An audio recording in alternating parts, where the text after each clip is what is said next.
sido un coautor junto a Francisco Olivera del libro Hablen con Julio, donde dio como las primeras pistas un poco de lo que está revelando lo que hoy en día por los cuentos de las poetas. El 8 de enero de este año llegó a las manos de Diego una caja con 8 cuadernos de espiral, lo que acá conocemos como el cuaderno Torre, que ya se llama Gloria. Algo como sospechoso.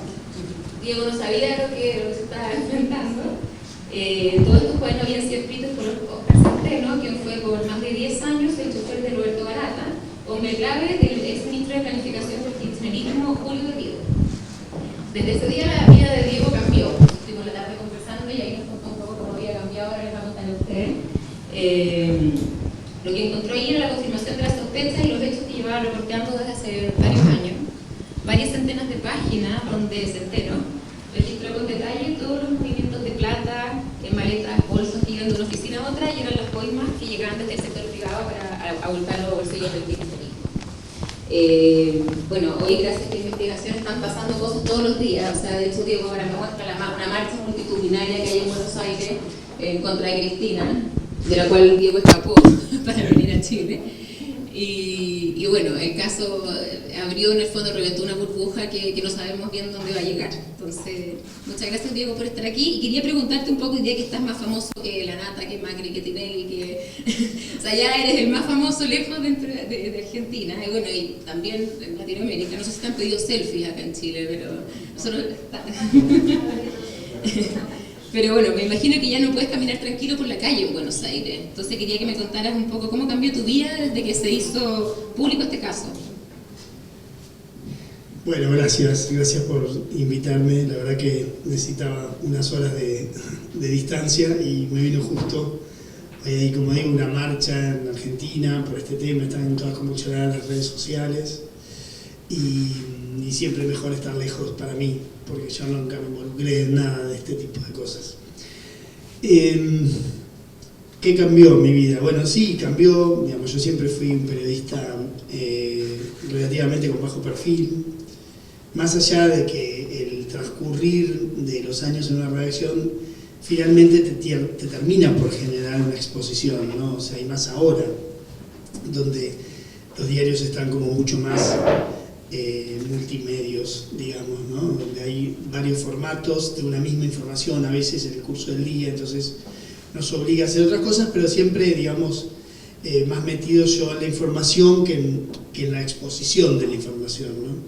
Siempre como mi trabajo fue más una suerte como de materia prima de otros periodistas que sí hacían más exposición de la información.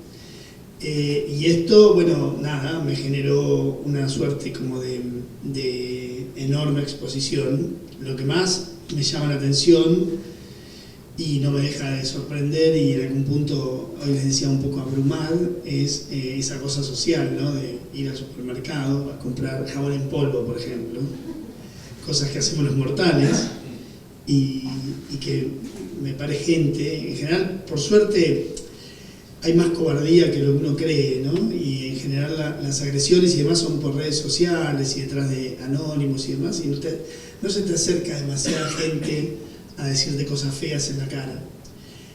En general, el que se acerca tiene como un fin un poco más de felicitarte o algo así. Eso un poco era lo que más les diría que me preocupaba de la vida, del cambio básicamente por mis hijos, que siempre tuvieron un padre que era periodista, pero no mucho más que eso. Yo, para que tengan idea ustedes, yo hace muchos años, yo soy un gran ex jugador de fútbol, pero en su momento jugué bastante al fútbol, hice mucho deporte y tenía un grupo de amigos, de conocidos, donde iba una vez por semana con mi barcito a jugar al fútbol, y como a los 10 años se enteraron de que yo era periodista, para que tengan idea mi nivel de exposición allá. No sabían qué era y un día por alguna de las notas me nombraron y pusieron una foto mía y alguien la vio y entonces me empezó a decir, che, pero vos, no, bueno, sí, trabajo, es como un trabajo tuyo, lo único que más has puesto. Entonces ahora es como que eso fue un tema que me preocupaba y lo hablé incluso con ellos, ¿no? La noche anterior de que suceda lo que sucedió, que fueron esa madrugada de tensiones y demás. En medio de la vorágine, yo en un momento bajé, abajo en el edificio, también es un edificio que está en las afueras de Buenos Aires, La Nación, que tiene como todo edificio que está en las afueras de Buenos Aires, en un complejo de edificios, tenemos un Starbucks abajo, ¿no? Entonces bajé al Starbucks y hablé con los tres. Yo tengo 3 hijos, de 19, de 16 y de 12.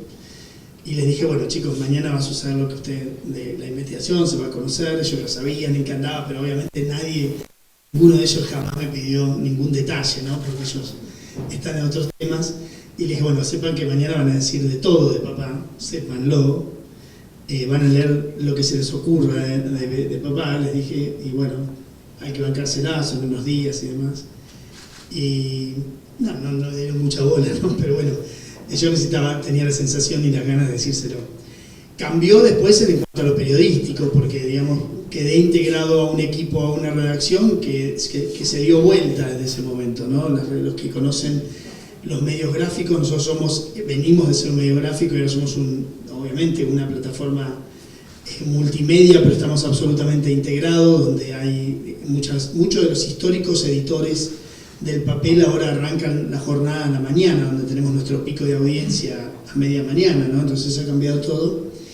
Y las redacciones son unas estructuras, a mi modo de ver, relativamente verticales, porque se toman micro decisiones todo el tiempo, pero que tienen como una cosa muy atractiva y que a mí obviamente me encanta, y que son bastante maleables a la hora de tener que cubrir esas informaciones que los atraviesan, ¿no? Y se convierten en estructuras muy horizontales, donde muchas veces ni siquiera los cargos o las funciones de cada uno se respetan, todo pasa a segundo plano, ¿no? Entonces a veces yo les decía hoy, encontrás al director del diario yendo a comprar las pizzas para comer a las 11 de la noche, desesperados de hambre, todo, ¿no?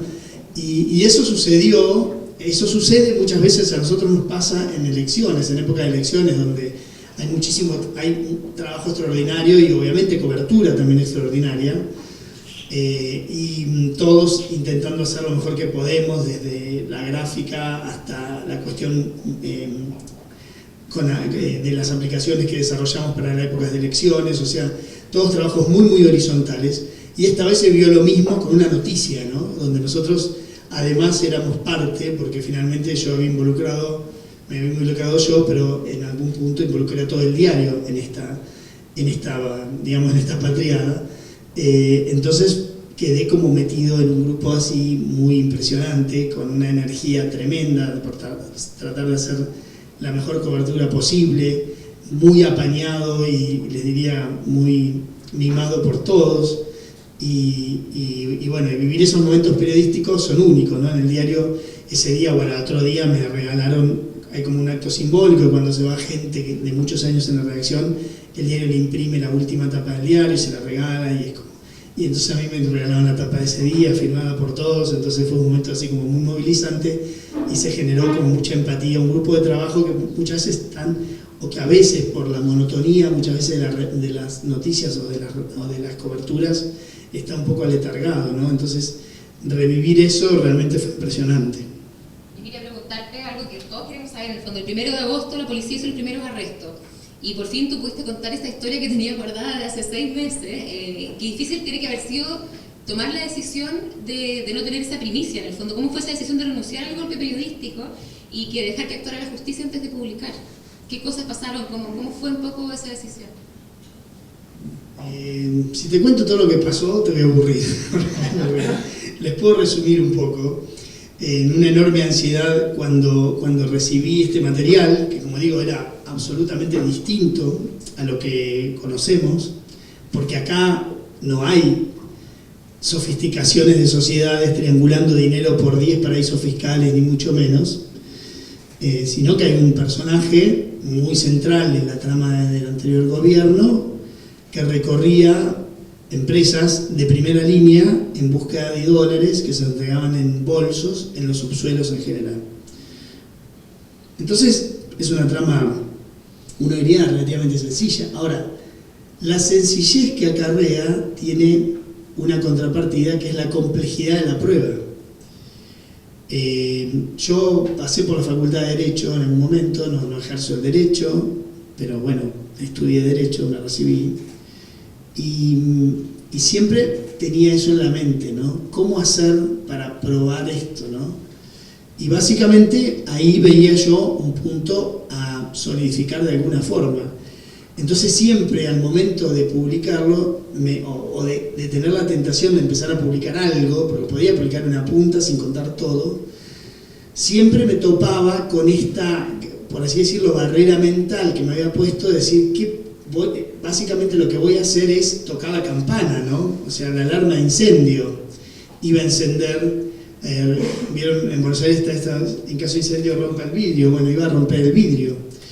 Entonces iba a provocar que las pruebas o que la posibilidad de generar una estructura sólida en la prueba se avente, se pierda, ¿no? Entonces me puse como en esa posición siempre muy prudente. A eso se sumó que me hacía las preguntas que se hacen todos los periodistas y que me las hicieron a mí, que me las hacen, ¿no? ¿No tenías miedo de qué? ¿Cuál era la motivación de? ¿Por qué tal? Y sí, yo tenía las mismas dudas que todos, y algunas me las pude contestar y otras no, y otras decidí ni siquiera contestármelas, ¿no? O sea, en un momento las motivaciones del que escribió esto y las motivaciones del que traiciona a su amigo para dármelo a mí, me las pregunté mucho tiempo, ¿no? Y en un momento me dije, bueno, a ver, si yo todavía no puedo explicarme el 80% de las cosas que hago yo, ¿no? Entre otras cosas esta, ¿para qué voy a perder el tiempo pensando en cuáles son las motivaciones de ellos? Y concentré, les diría, casi toda mi energía en entender si eso era verdad o no. Y así sucedieron los meses, con una enorme desconfianza, te diría, con una enorme desconfianza hacia todo, y iba tratando, y por eso me generó como una suerte de levanté como la vara del chequeo y traté de hacer más cosas y demás para lograr ver si eso era verdad o no, si no había, digamos, como, si no estaba siendo yo parte de una cadena que me superase. Entonces fui como mucho más exigente que lo normal, que con una investigación normal. Yo les decía hoy que muchas veces me ponía como editor, y entonces decía, ¿qué pasa si un redactor mío me trae esta investigación? ¿Qué cosas le pediría yo, ¿no? Para poder publicarla? Entonces yo salía a hacer eso, que me preguntaba yo mismo, y mucho más para sacar la información. Hasta que llegó el momento de tomar la decisión de judicializarlo o no, que si querés ahora lo repasamos. Y que básicamente tenía que ver un poco con esto que les digo, con la imposibilidad de generar alguna otra prueba, con la certeza que tenía yo de que ahí efectivamente había una suerte así como de testamento de la corrupción argentina, relatado de una manera muy llana y muy fácil de decodificar, es entendible. Mi mamá, que por suerte no estuvo durante agosto en Argentina, se fue de viaje con sus amigas, lo puede entender muy fácil, ¿no? Yo siempre pongo el ejemplo de mi vieja y sus amigas. Era muy fácil entenderlo para ellas. Había un tipo que recolectaba plata y que coimeaba empresas de primera línea que a su vez ganaban si no pagaban no ganaban, y si ganaban tenían que pagar. Entonces dije, bueno, si tengo lo que tengo, me parece que debería tener esto un fin un poquito más altruista que una primicia mía en el diario. Y esa les diría que fue la decisión. Yo decía, bueno, ¿qué puedo hacer con esto? Puedo hacer 1, 10, 20, 50 notas, si quisiera, ¿no? Pero ¿qué efectos puede llegar a tener esa publicación si lo hago? Y bueno, seguramente, digamos, el boom de la primicia y demás, pero en algún punto iba a quedar ahí. Y a mí me parecía que esto era una oportunidad enorme, como que para que también todos conozcan lo que nosotros sabíamos, pero no podíamos probar, de que los negocios se hacían así en Argentina, ¿no? Y era una manera también de probar eso, y era una manera también de reivindicar a todos los que fuimos durante muchos años agredidos por contar estas cosas de la manera que podíamos, ¿no? Porque nosotros los periodistas todos sabemos que si bien estamos dentro de una estructura de un diario o de una empresa que nos contiene, pero en el fondo también tenemos responsabilidades patrimoniales, además de jugar nuestro activo que es la credibilidad, ¿no? Entonces dije, bueno, si yo quiero ir por todo esto, no lo puedo hacer solo, y ahí fue donde decidí judicializarlo. ¿Tuviste miedo en algún minuto?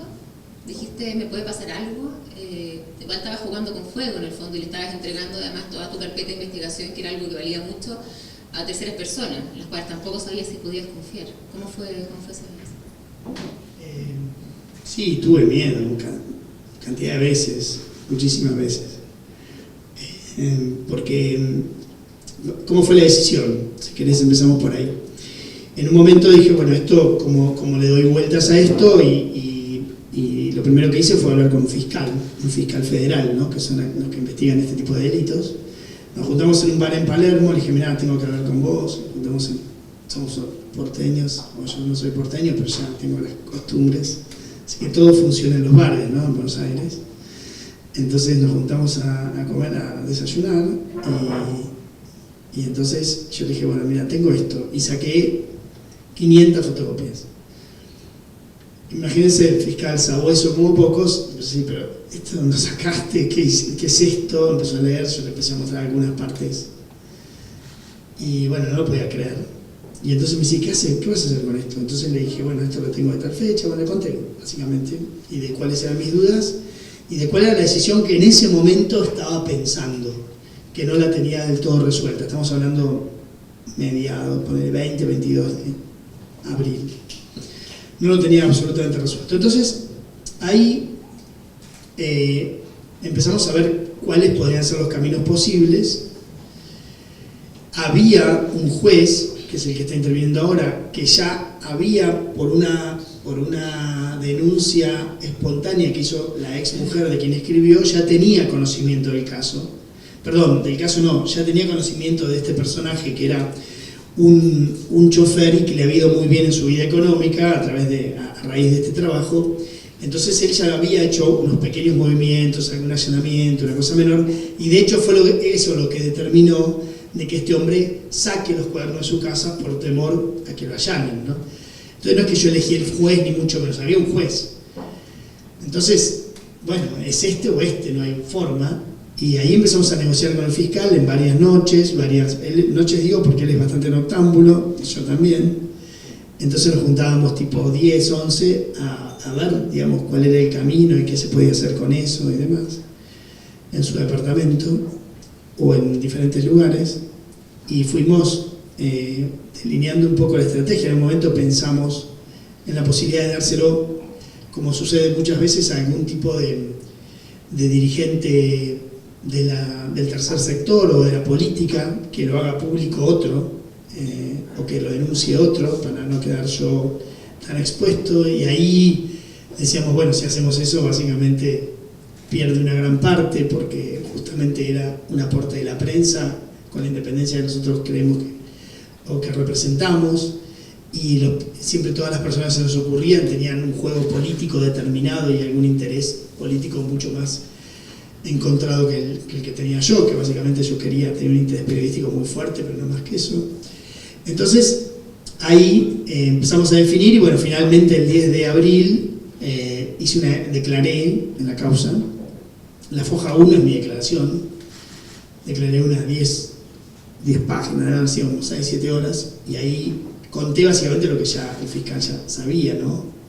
Cómo era todo el engranaje ese, qué datos había acercado yo.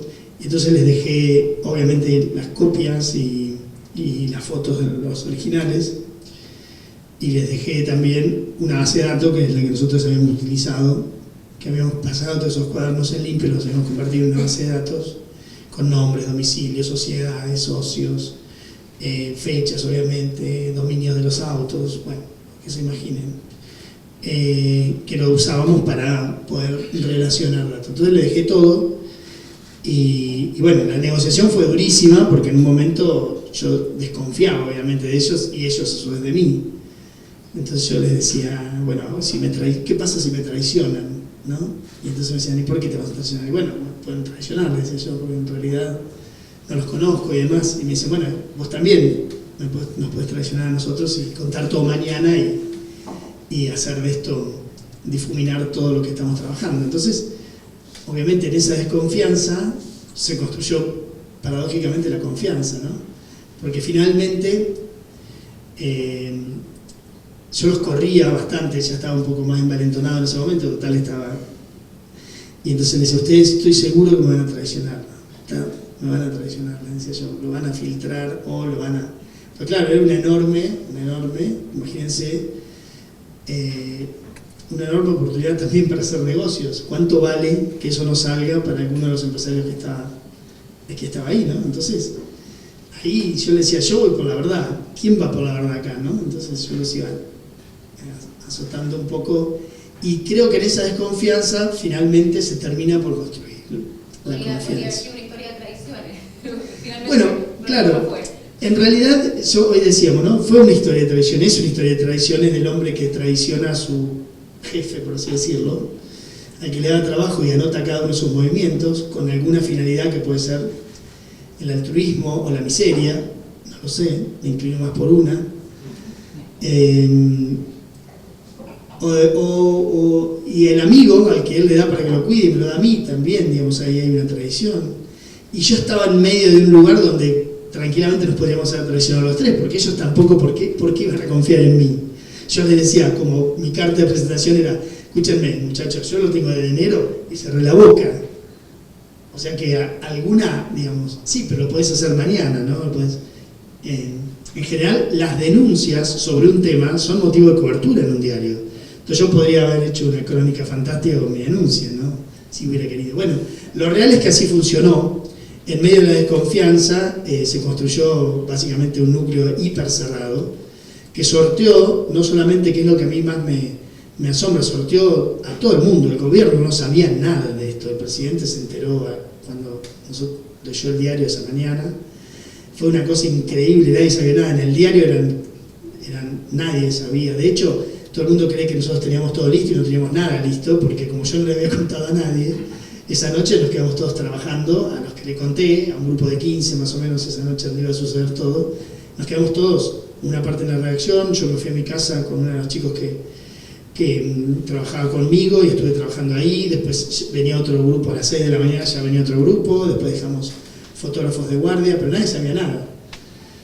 Y bueno, y como digo, se formó un grupo muy sólido y les diría, muy reservado, donde todo el mundo era consciente de la fragilidad que podía llegar a tener eso si efectivamente se filtraba, ¿no?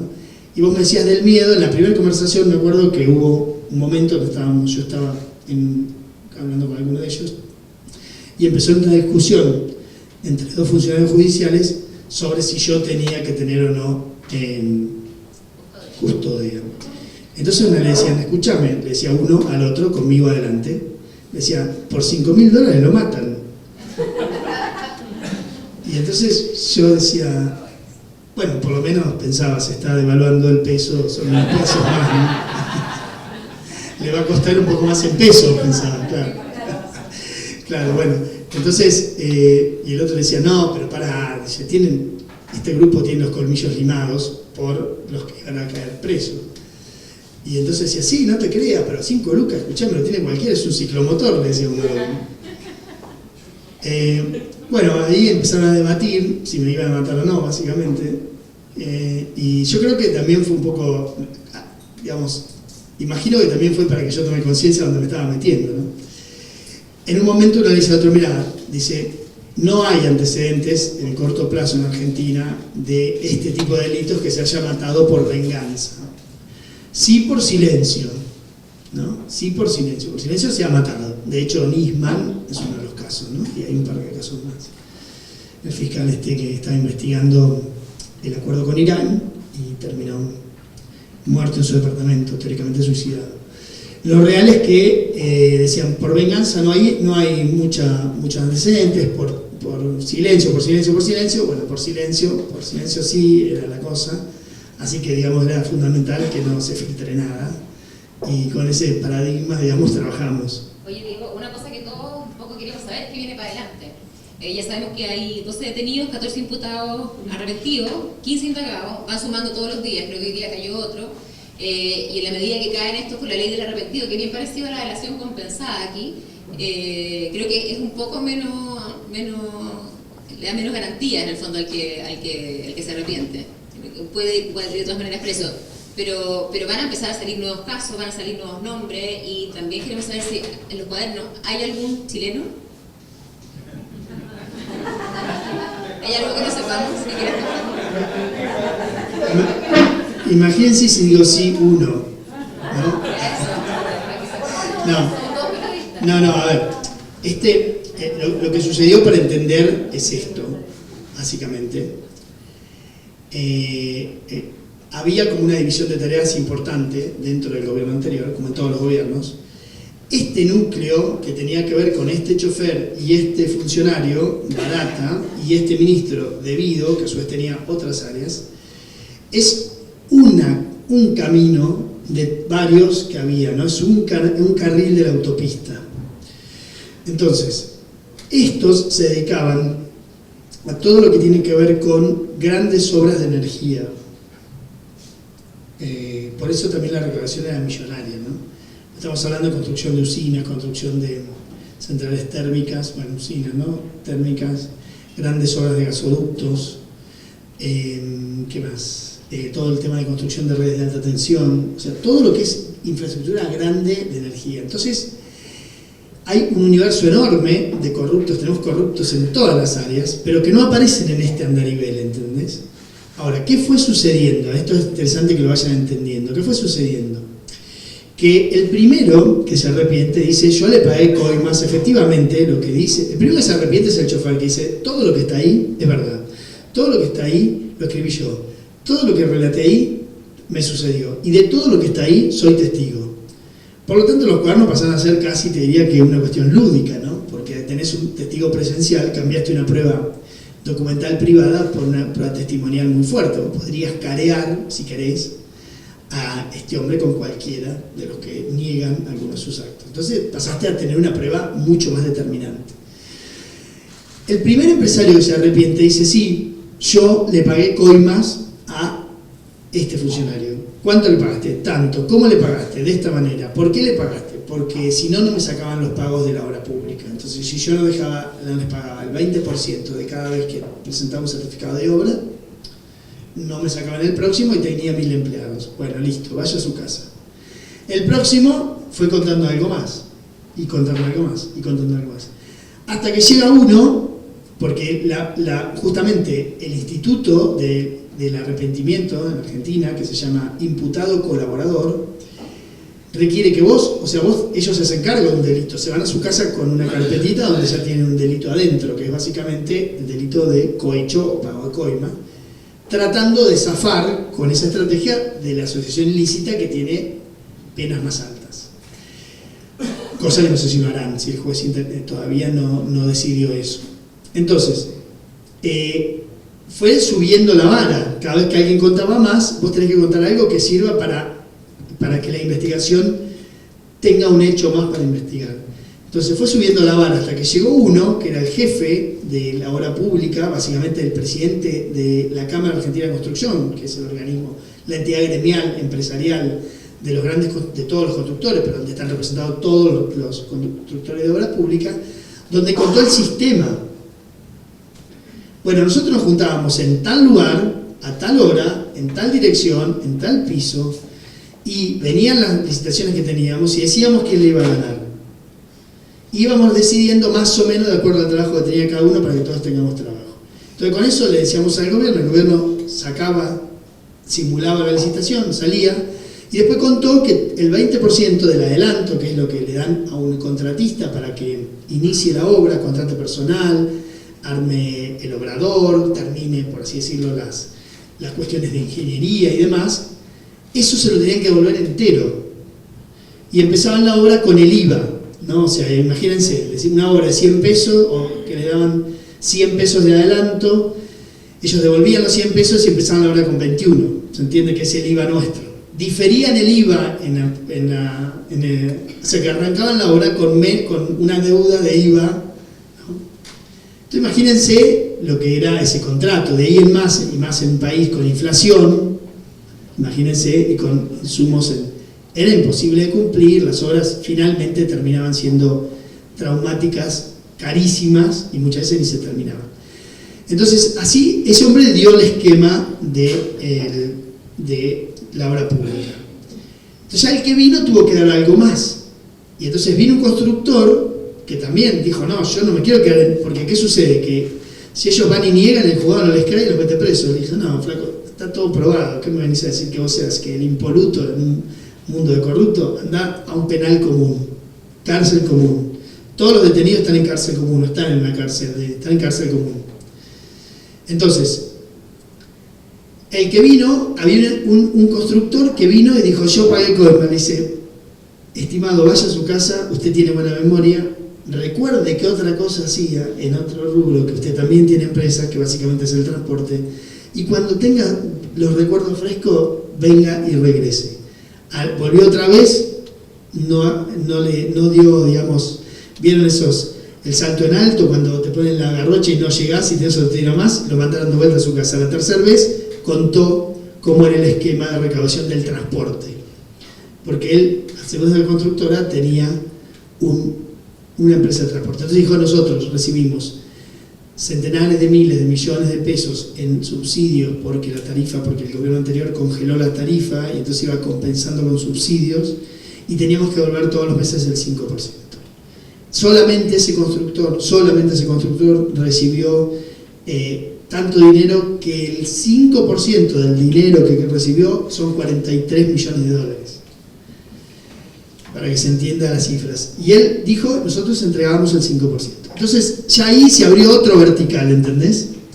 De empresarios del transporte que obviamente fueron llamados a declarar. Otro, el segundo se arrepintió, al tercero lo acaban de meter preso hace 2 horas, y el cuarto, que es el cuarto concesionario de trenes, supongo tendrá las horas contadas, en libertad. Y cada uno va contando algo, ¿entendés? Entonces se van abriendo otros. En un momento llegó otro y contó la estructura, porque a uno le dice, mira, ya sé cómo se repartían las obras, ya sé que ustedes pagaban coima, sé cómo se cartelizaban, sé cuánto pagaban. Lo que no sé es de dónde sacaban la plata. Porque en esa época los argentinos teníamos que hacer, más o menos, teníamos que terminar la carrera de ingenieros atómicos en el Balseiro, y hacer 2 satélites para comprar $100, ¿entendés? Y estos tipos llevaban bolsos millones de dólares en bolsos en las cocheras de pleno microcentro porteño. Entonces, dijo, ¿usted sabe qué? Vaya, haga memoria y tráigame y dígame cómo era el esquema financiero, obviamente de la economía negra, para generar semejante cantidad de dólares físicos para pagar. Y uno vino, porque la libertad es muy preciada, y dijo, y contó eso, ¿entendés? Entonces se abrió otro vertical que no sabemos ni siquiera dónde va a terminar, porque eventualmente puede llegar a haber alguna empresa del sistema financiero tradicional, arriba del todo, proveyendo dólares, porque no es tan fácil, vos podés llegar a tener algunos dólares, pero semejante cantidad de dólares, proveyendo dólares al sistema informal con alguna herramienta, te diría, del financiamiento tradicional, ¿no? Entonces se van abriendo verticales. Por lo tanto, ¿dónde puede terminar? No sabemos. ¿Puede haber algún empresario implicado? Y podría, digamos, porque hay empresarios chilenos en diferentes áreas. Hay que ver dónde y contra qué termina esto, ¿no?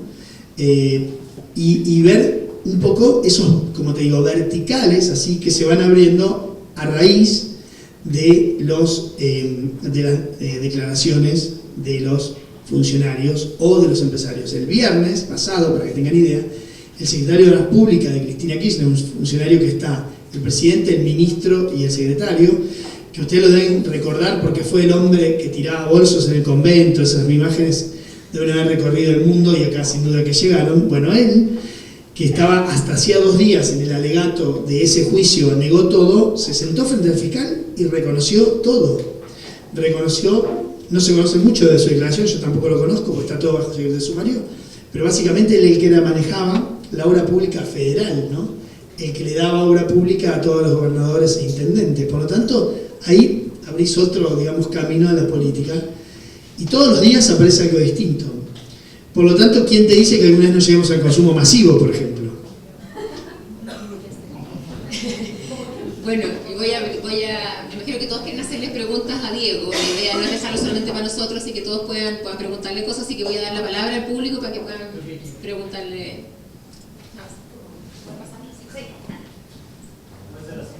A ver si me interesaba preguntarte, en Chile también hemos vivido un proceso de corrupción que no tiene comparación por lo menos con lo que conocemos en Argentina, digamos, ni con los ribetes cinematográficos, pero hay una característica común que tanto en Chile como en Argentina se habla que son platas para las campañas, que es un eufemismo, ¿cierto? Porque siempre entregar plata para la campaña parece que hay una cosa ideológica detrás y no hay un enriquecimiento ilícito. Entonces mi pregunta es, de apreciación tuya después de todo lo que has visto y has investigado, es ¿cuánto crees tú que realmente esto fue para las campañas y cuánto fue para el enriquecimiento ilícito? Y de ese enriquecimiento ilícito, finalmente, ¿cuánto es, recordando a ese dictador dominicano que decía que se mojaba pero salpicaba, cuánto se mojó los Kirchner y cuánto salpicó al resto? Solo como una apreciación.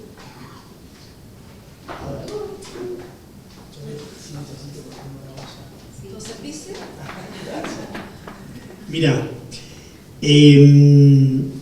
yo no le creo nada a ninguno, ¿no? de que es para financiar la política. Obviamente lo tienen que decir, yo los entiendo, son buenos pibes, qué sé yo, pero esto es mentira. Eso surge de varias cosas. La primera es un dato objetivo, que es que no hay campaña de 40 o 50 mil millones de dólares, ni acá, ni en Estados Unidos, ni en ningún lado del mundo. Segundo, que tenés una cantidad de pagos que se hicieron en años donde no hay campaña, y periódicamente, y que, oh casualidad, coinciden con los certificados de pago de obra pública. Por lo tanto, si vos entregás el 5% de todos los meses de subsidio, y viste, creo que nadie te va a creer. Por ahí tu nieto, ¿no? Yo creo que el nieto por ahí le puede llegar a creer al abuelito que tenía plata y que era un hombre honrado hasta hace un mes, pero no más que eso. Entonces, está bien, bueno, por ahí es tu único objetivo, ¿no? Seducir, o que en los ravioles del domingo o en las pastas del domingo no seas tan mala persona como todo el mundo te cree, ¿no? Y está bien y es loable, qué sé yo, está bien que lo hagan. No creo, yo no les creo, obviamente, ellos tampoco lo creen. Ahora, hay una diferencia que no es menor y que tiene que ver un poco, yo no soy un especialista en la política de América Latina, pero bueno, consumo obviamente información y veo, puedo equivocarme y obviamente pueden disentir conmigo, pero la política, y no la campaña política, sino la política en América Latina, me parece que no puede explicar su forma de vida.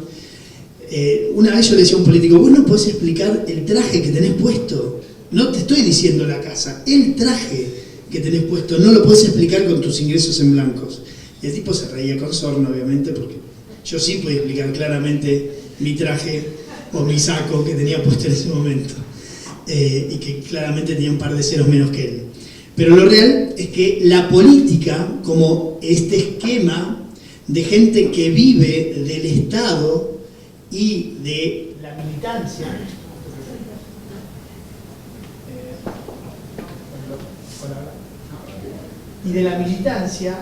bueno, creo que eso es lo que no se puede explicar, y el dinero, además de que parte puede ir a la campaña, no digo que no, pero me parece que el grueso va a financiar esa cosa, digamos, estructura enorme que es la política, con políticos que no pueden explicar muy bien cómo viven, ¿no? O sea, yo creo que podríamos buscar algunas excepciones, y las hay seguramente en América Latina, en países o estructuras políticas, pero yo puedo hablar de Argentina y vos te diría que hay grandes estructuras que vos ves en provincias, en municipios y demás, que no pueden explicar lo que tienen con los ingresos en blanco. Entonces, ese dinero yo no creo que vaya a las campañas políticas, no creo, usarán una parte, sí, pero en realidad va a financiar esa cosa que termina por generar enormes, te diría, problemas sociales, ¿no? Porque están cambiados los incentivos. Y en una sociedad que te cambien los incentivos, que vos sientas que el que está en la política y se enriquece de esa forma le va mejor que al que trabaja toda la vida o al que arriesga capital, y es complicado, ¿no? Y termina generando este tipo de, por así decirlo, castas empresarias que no saben hacer negocios sin esa venia del Estado, ¿no? ¿Cuántos salpicaron los Kirchner? Yo creo que los Kirchner están empapados, más que salpicados. Y yo lo decía hoy, esto es una historia de traiciones. Claramente es una historia de traiciones que se va, digamos, va escaleras abajo o escaleras arriba, como quieras llamarlo. Y lo que vemos es que falta la última traición en algún punto, que es la traición algún punto de Cristina Kirchner diciendo, ante la imposibilidad de negar los hechos, porque ¿cómo hacés vos para negar los hechos? De cantidad de gente que está diciendo lo que está diciendo, de que está declarando lo que está declarando y que está asumiendo delitos. Yo les repito, no es que les regalan la libertad o les sacan la acción penal de su nuca. Se van a su casa con un delito asumido, o sea que claramente van a ser condenados, salvo que haya, no sé, alguna nulidad o esas cosas que suceden en el derecho procesal, que no la veo en este caso. Entonces, la última traición es un poco la defensa que ella pareciera que va a hacer, que es decir, estos eran una banda de pillos y yo no tengo nada que ver. Y quedarse, digamos, un poco salvaguardada en algún punto por los fueros legislativos que tiene. Bueno, hay que ver si la historia de traición llega hasta ahí o si hay otra traición anterior, que es la de sus senadores, que hoy por hoy todavía la sostienen con los fueros y dicen, mira Cristina, hasta acá llegó, ¿no? Hay un viejo dicho que dice que el peronismo te acompaña siempre, que no pases la puerta del cementerio, ¿no? Hasta ahí te abandonan, entonces hay que ver, digamos, qué tan lejos o qué tan cerca están. Esos son tiempos de la política que poco tienen que ver con o cuestiones que se van a debatir más en la política que en sede judicial, ¿no? Alberto y después la José. ¿Parece? Una pregunta directa. ¿Hay posibilidades de que el gobierno de Macri se vea afectado, particularmente el propio presidente, que tenía empresa y que, bueno, a lo mejor participó en alguna coima en algún momento? ¿Han visto esa posibilidad? ¿Podría escalar hasta ese nivel? A ver, bueno, de hecho el gobierno, la familia Macri está afectada. El primo hermano de Mauricio Macri, Mauricio obviamente tiene un padre llamado Macri y ese Francisco Macri era dueño de varias empresas, muchas de ellas constructoras, y fue históricamente un contratista del Estado, con varias empresas de servicio, de construcción, y después tuvo industria también, ¿no? Fue un empresario histórico de muchos años. La constructora se la vendió al primo hermano de Mauricio, al hijo de su hermana, Angelo Calcaterra, hace muchos años. Mauricio hace bastante, esto me consta porque yo seguí, digamos, desde lo periodístico y alguna vez lo estudié un poco para saber de qué se trataba. El padre envejeció bastante, es un hombre que ya pasó los 80 y pico de años, está fuera del management de su compañía. La fue vendiendo, la fue desmembrando en diferentes hijos. Y Mauricio se salió bastante de la gestión, básicamente para dedicarse a la política. Hizo un camino casi el juego de la Boca, ¿no? Ese juego que jugábamos antes. Dijo, yo voy a ser presidente de Boca, con esto van a conocer todos, ya sea nosotros los hinchas de River lo conocimos y lo conocemos como presidente de Boca, y obviamente los hinchas de Boca solamente le fue muy bien. Después voy a saltar a la política y después voy a tratar de ser presidente. Y así hizo. Entonces hace ya 11 años que tiene cargos ejecutivos en la Ciudad de Buenos Aires, 8, fue 2 veces jefe de gobierno y de ahí saltó a la presidencia, ya hace 3, va a cumplir 3 ahora en noviembre en realidad. Antes de eso estuvo creo que como 5 o 6 en Boca, y la verdad es que dejó bastante el management, directamente lo dejó al management de su compañía, se quedó con una parte que deben ser activos, te diría más financiero que otra cosa, pero la familia presidencial ya la impactó. El primo hermano de Macri fue uno de los primeros en declarar que él había pagado coimas. Y ahora hay uno de las cosas que se está investigando son los corredores viales, que básicamente son las rutas por peaje en Argentina, que el responsable, quien era director de esa repartición, de ese órgano de control que manejaba esa parte de las rutas, declaró también como arrepentido y confesó que él le llevaba $150.000 por mes de cada una de las concesionarias a Kirchner, al despacho de Kirchner, todos los meses durante muchos años. Y entonces una de esas empresas, los Macri eran socios minoritarios.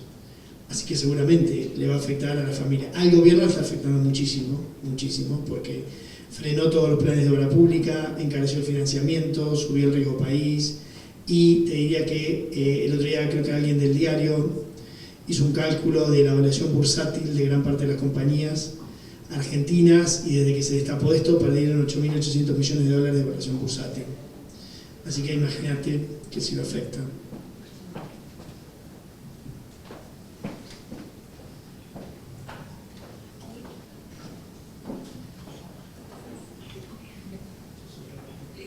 Diego, una pregunta más bien desde la actividad periodística. En esta investigación tú recibiste todos los documentos y luego trabajaste con la Fiscalía. Contabas que trabajaban en la noche, hasta tarde, tú declarando que tú...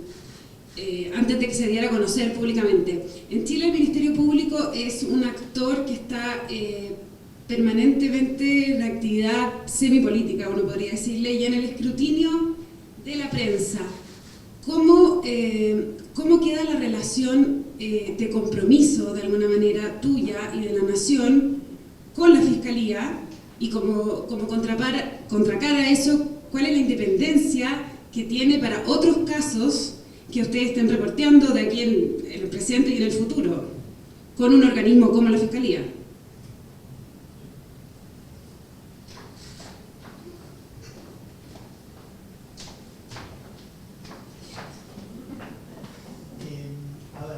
Está muy buena la pregunta porque yo me la hice cantidad de veces. Vivimos en países que tienen las instituciones que tienen, ¿no? Entonces, yo decía, bueno, esto con una justicia si yo fuese noruego sería mucho más fácil, pero soy argentino y tengo esta justicia. Entonces, es como que es lo que hay, básicamente, ¿no? Yo debatí bastante conmigo mismo qué hacer en ese momento por estas cosas que vos decís, básicamente. Yo no tuve un trato con el Ministerio Fiscal, que sería el ministerio que reúne a los fiscales, sino fui como ciudadano a un fiscal. Y te puedo responder por un fiscal, que es ante quien yo hice la denuncia. Y bueno, las reglas de juego estuvieron siempre claras, que estábamos en otro lugar, ¿no? Absolutamente en otro lugar. Pero vos sabés que creo que en algún punto termina por potenciar, porque yo sé todos los que están implicados en la causa, porque leí todo. Bueno, ahora lo puede leer cualquiera, porque investigué todo.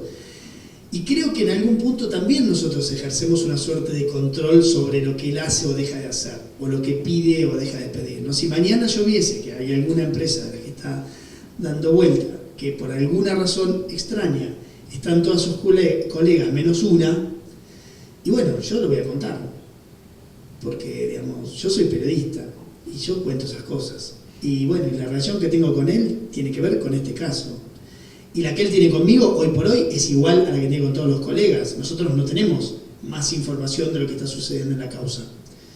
En algún punto tuvimos toda la información, la materia prima con la que se hizo la causa, pero ahora competimos con las reglas que tenemos todos para conseguir información de este lugar. Y a veces tengo más información por los que van a declarar, no, a veces no. Tengo más información desde que pasó la causa por los que van a declarar a quien por mi investigación terminaron presos, que por lo que me diga un fiscal o el juez, que básicamente tienen muy cerrado todo el acceso para que nadie pueda como que inferir los próximos pasos. Entonces, es una relación que yo no creo que esté afectada, cada uno tiene muy claros sus roles, nunca nunca jamás yo me metí en nada que tenga que ver con lo de ellos y ellos tampoco en nada de lo que tienen que ver conmigo. Yo nunca les pedí permiso para publicar tal o cual cosa. Siempre trabajé y en algún punto tenemos esa decisión en el diario de ir un poco por detrás de lo que hace la justicia. Si nos enteramos algo, nos queremos ser nosotros los que toquemos la campana, ¿no? Y si vos ves la cobertura, nunca vas a ver inminente detención de tal. No lo hacemos. Me parece que es un aprendizaje también para dos instituciones que no se han cruzado mucho, que es el periodismo y la justicia en algún punto, ¿no? Porque a veces ellos se quejan de que nosotros somos grandes generadores de noticias que terminan justamente por desarmar pruebas, ¿no? Porque ponemos, yo no te lo digo por este caso, yo como tengo también la formación de abogado, muchas veces me invitan a foros de la justicia o de abogado y demás, y siempre se debate esto, el rol de los medios cuando se dedican a este tipo de temas, y muchas veces terminan por generar una enorme necesidad de justicia inmediata, porque nosotros en los medios un poco que somos mucho más extremos en nuestra sentencia, que lo puede ser un juez que está instruyendo una causa, y termina por generar también impaciencia en la gente. Cuando la justicia llega a hacer un allanamiento a un lugar que nosotros publicamos la semana anterior que escondían dinero, y bueno, ya obviamente que no va a encontrar nada, ¿no?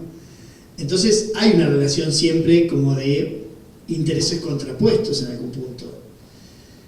En ese punto, digamos, si todos fuésemos por la verdad, estaríamos en el fondo en intereses absolutamente confluyentes, pero en el proceso muchas veces caminamos por lugares distintos. Entonces me parece que es un aprendizaje. Yo creo que para eso también fue un aprendizaje, porque por lo que dijo en alguna entrevista que yo le dije después al fiscal, nunca tuvo un caso de estas características que le permita a una cosa de este tipo trabajar con tanto silencio durante tanto tiempo que pueda sedimentar o, digamos, hacer una estructura probatoria mucho más firme.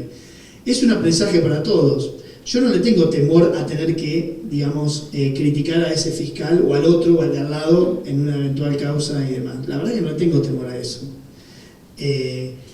Porque, digamos, quedó bastante claro cuáles son los objetivos de cada uno, ¿no? O sea, yo con algunos de los presos, a los que yo sé que mi investigación les cambió la vida, tuve contacto después y es duro. Y fue durísimo para mí, para ellos también, volver, cuando nos miramos a la cara de vuelta y yo les dije, ¿cómo me mentiste? No te lo mereces, le dije. Y entonces algunos se largaron a llorar. Y bueno, son roles distintos y nadie tiene un rencor por mí. Te descubrieron, ¿viste? O sea, estaba jugando a la escondida y un día alguien te dijo piedra libre. Bueno, bancátela, estaba jugando. Aprovechar un segundo para tomar una cosa que tú dijiste antes y que quizá es un tema que a todos nos preocupa acá en Chile, y lo abro si alguien más quiere sumarse al comentario. Como tú dijiste que la redacción se transformó completamente en el minuto en que vino esta denuncia, que tenían esa información, y que los equipos digitales estaban súper alineados, que había un trabajo conjunto. Me gustaría saber en el fondo si en Chile estamos preparados como salas de redacciones para tener ese tipo de reacción, que es en el fondo romper un poco por un tiempo los esquemas y volcarnos de cabeza a un tema que en este minuto, o sea, tenía una relevancia infinita. Vamos, ¿estamos listos? Yo te cuento un poco nuestra experiencia. Lo que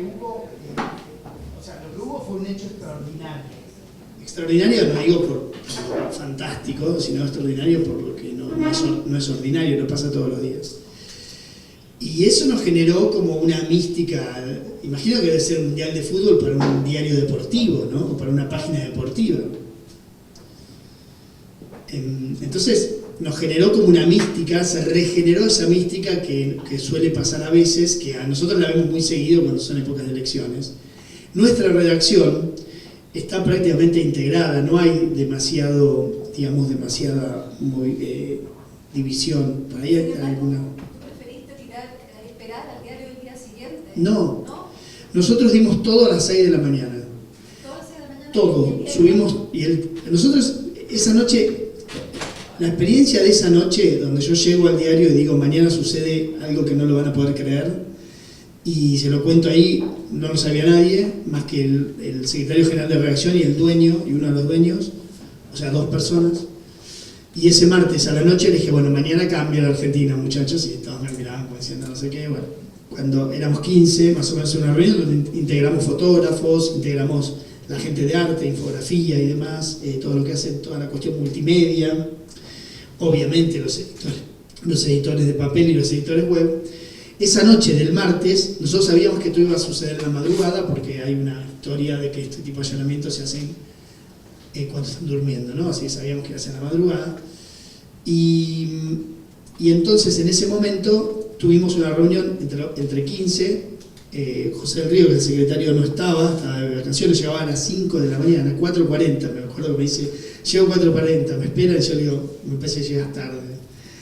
Y entonces nos juntamos y yo les expuse más o menos de qué venía la cosa, y nadie podía creer que eso había sido cocinado durante todo ese tiempo y que nadie sabía nada. Y entonces me empezaron a decir, pero vos estás loco, ¿de qué estás hablando? Y yo, no, esto va a suceder. Bueno, obviamente todos me creyeron, porque me creyeron por alguna razón que no sé. Y entonces armamos un operativo extraordinario para lo que era esa noche, y tomamos la decisión de qué hacer con ese diario que no lo habíamos cerrado. Teníamos el diario de papel abierto. 9 de la noche. Sabíamos que el chofer estaba detenido, porque eso yo lo sabía desde muy temprano, que lo habían detenido al chofer y que la detención de todos los demás era inminente. No sabíamos cuántos, ni efectivamente quiénes, aunque lo podía yo, por haber conocido la investigación, lo podía presuponer. Entonces, esa noche esa sí fue una escena cinematográfica, porque nos empezamos, imagínense, cansados, yo ya no daba más. Tuvimos otra reunión a las 10:30, 11 de la noche, todos ya tirando argumentos, enojándonos, que sí, que lo damos, que...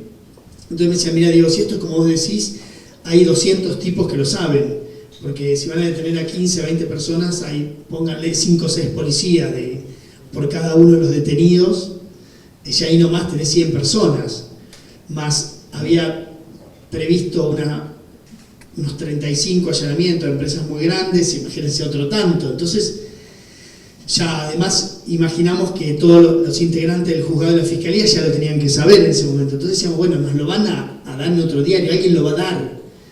Y decíamos, bueno, sí, lo van a dar, y lo perdemos, y bueno, ya está, y qué vamos a hacer. Y después de 6 meses, era la decisión de perderlo o no. Y entonces yo era de los que decía, no lo demos, porque tenemos un pacto de honor. Yo hice un pacto de honor, le digo, yo hice un pacto con esta gente, no voy a ser yo el que rompa ese pacto. ¿Y tú evaluaste en algún minuto, ustedes evaluaron en algún minuto tirarlo todo a las 9 de la noche, 10 de la noche? No, bueno, el papel, entonces... allanamiento a las 3 de la mañana. Bueno, claro, pero yo decía, escúchenme una cosa, ¿cómo vamos a hacer nosotros que tomemos la campana diciéndole a todos esto, che, a las 3 de la mañana te van a ir a allanar? No podíamos hacer eso. Era una actitud absolutamente miserable en algún punto, y mezquina, y además era bastante altruista todo lo que habíamos hecho durante todo este tiempo de callarnos. Entonces yo decía, no podemos romper todo ahora. Entonces en un momento había algunos que decían, sí, entonces dijimos, bueno, lo hagamos, entonces yo dije, bueno, ok, demos todo. Dije, listo, demos todo. Yo me puse en el papel de dar todo, perfecto, demos todo, yo les cuento todo, llamaba a 20 redactores, armamos toda la cobertura ahora, y claro, todo el mundo se empezó a dar temor de... Yo dije, demos todo, me pasé al otro bando para... Y entonces me dice, no, bueno, pará, no, está bien, tenés razón, si es tan así. Y ahí decidimos no dar nada. Dimos una noticia casi amorfa, digamos, por ponerle una palabra que la escribí yo y que no sabía ni qué escribir, porque no podía decir por qué este tipo estaba detenido. Y lo más inentendible de todo es que nos dio un prurito hasta esconderlo en la página 14 y lo llevamos a la tapa, una nota que decía que habían detenido un chofer, ¿entendés? Claro, que era finalmente este tipo. Y hicimos un diario que sabíamos que lo íbamos a matar a las 6 de la mañana, cuando yo dije, bueno, cuando estén detenidos unos 10, 12, lo damos. Y tomamos esa decisión, armamos un esquema, hicimos un diario donde salimos a perder, básicamente, para intentar ir por todo, digamos. Hicimos un diario de que no lo leímos nadie de nosotros, y a las 6 de la mañana, y nos quedamos toda la noche trabajando en lo que era la puesta en la web, y subimos todo a la web a las 6 de la mañana. Al otro día, cuando dimos el diario del otro día, o sea, el diario del jueves, con noticias ya tenían un día, el diario se agotó en gran cantidad de lugares en Argentina, en Buenos Aires, en muchísimos corredores se agotó, se vendió muchísimo más, o sea que fíjate vos que igualmente la noticia que nosotros habíamos dado y explotado muchísimo en la web obviamente tuvo también. Tenemos paywall En y ese es... caso decidieron dejarla abierta. No, mantuvimos el paywall y así todo crecimos una cantidad y imaginamos que si hubiésemos dejado abierto hubiese sido enorme la cantidad, el pico. Así todo subimos muchísimo, generamos también más suscripciones y generamos algo muy cómico, que es que eso, alguien podría decir, bueno, lo hicieron a propósito, pero francamente no. El paywall tiene una cantidad de notas por mes, ¿no? Que vos podés ver una cantidad de notas por mes antes de que te pida pagar. Hay un máximo. Y era tanto la avidez de información que eso fue un 1 de agosto. Fue un 1 de agosto. Y fue un 1 de agosto. Y la gente se agotó los clics. Muchísima gente se agotó los clics en esos días, ¿no? Porque había como mucha avidez, entonces se agotaron los clics. Tuvieron que comprar otro abono. Y bueno, imagino que al mes, ahora, digamos, habrá subido. Yo no miré mucho ese dato, pero sí, seguramente que sí. Eso, digamos, como nos revitalizó mucho, porque bueno, finalmente el buen contenido termina por pagar y la gente empieza a valorar. Hay una cantidad de cosas que tienen que ver con esta investigación y que pegaron justamente en esos intangibles de la marca, que tiene que ver con la nación, y que se vio muy claramente, o la gente decodificó esto como una decisión que tomó el diario que hubiese sido muy distinto si sucedía en otros diarios, ni mejor ni peor. Cada cual lo puede, digamos, ver de la manera que quiera, pero quedó como un valor intangible en la marca de que esto que nosotros hicimos o esto que nosotros tuvimos hubiese caído en otras manos, hubiese sido distinto. Como te digo, algunos creen que hubiese sido mejor, otros creen que hubiese sido peor, pero por lo menos distinto. Y ahí quedó con un valor de cómo hacemos las cosas en el diario, ¿no? Y eso yo supongo que son activos que te quedan, digamos, ahí flotando a mediano y largo plazo. En el corto plazo lo que vimos es esto. ¿Alguien quiere preguntar algo más? Una pregunta, generalmente cuando pasan estas cosas hay dos maneras de interpretarlo. Primero, el vaso medio lleno, considerando que es bueno, y a veces el termómetro marca la fiebre, que podamos enfrentarnos a esto. O sea, el régimen de Mugabe, me imagino que los periodistas que están haciendo esto no están vivos. Pinochet se trató de hacer esto en Chile, acuarteló al ejército. Y hay algo como que los que viven en el vaso medio lleno creen de que es positivo que países como Brasil, derivar un imperio como el de Lula, Argentina, derivar un imperio como el de los Kirchner, incluso en Chile, los que tuvieron nuestra competencia la osadía de desafiar a la familia en el poder, que eran los Bachelet. Y hay muchos que creen que la capacidad de que haya separación de poderes y podamos hacer estas cosas es bueno, nos habla bien, porque cuando no sabemos es porque no tenemos la fortaleza institucional suficiente para saberlo. Y hay otros que miran el vaso medio vacío, que son los que se indignan, y les parece que esto es impresentable, en cualquier escenario.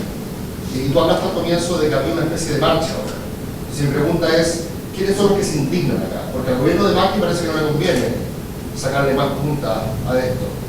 ¿Hay algún tipo de movimiento social que se manifieste en las calles? Y en ese caso, ¿cuál es el antagonista? Porque, por ejemplo, Piñera, las pesadillas que ha tenido han sido generalmente con movimientos sociales que pueden identificar al gobierno como antagonista, pero aquí, si sales a la calle, es a pedirle qué al gobierno. Esa es mi pregunta. ¿Cómo se articula ya no la oposición, no el oficialismo, sino lo que podríamos llamar la sociedad civil? Sí, está claro. Obviamente que, digamos, la Argentina es absolutamente pendular. Si no lo saben, entérense. O sea, vamos a los extremos, se dificulta encontrar lugares más o menos convencionales. Y lo que sucedió en estos años es que hubo una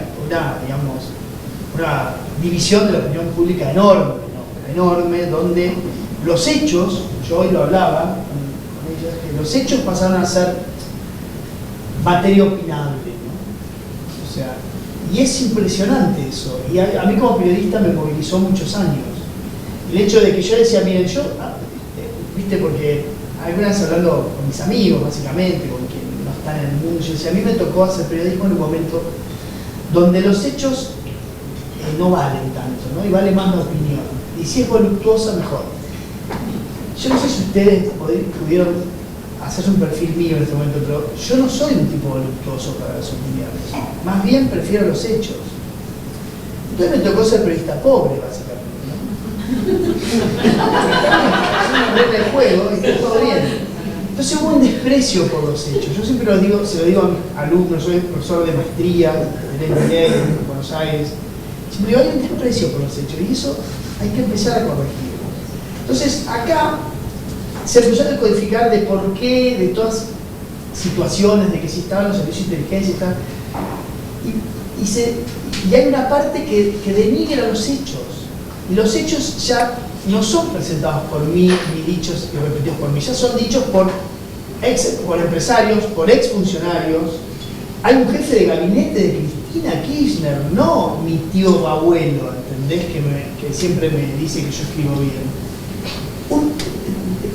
Digamos, jefe de gabinete de Cristina Kirchner, que es el jefe de los ministros, que reconoce que él recibía bolsos llenos de dólares en la Casa Rosada para repartirlo. Entonces, yo no sé qué tanta opinión hay ahí, digamos, ¿no? Entonces, hay una parte de la sociedad muy importante que tiene una pertenencia muy fuerte, casi religiosa, a lo que fue el gobierno de Cristina Kirchner y de Néstor Kirchner, que básicamente anda por el 30% de la población, donde no importan mucho los hechos, no importan mucho.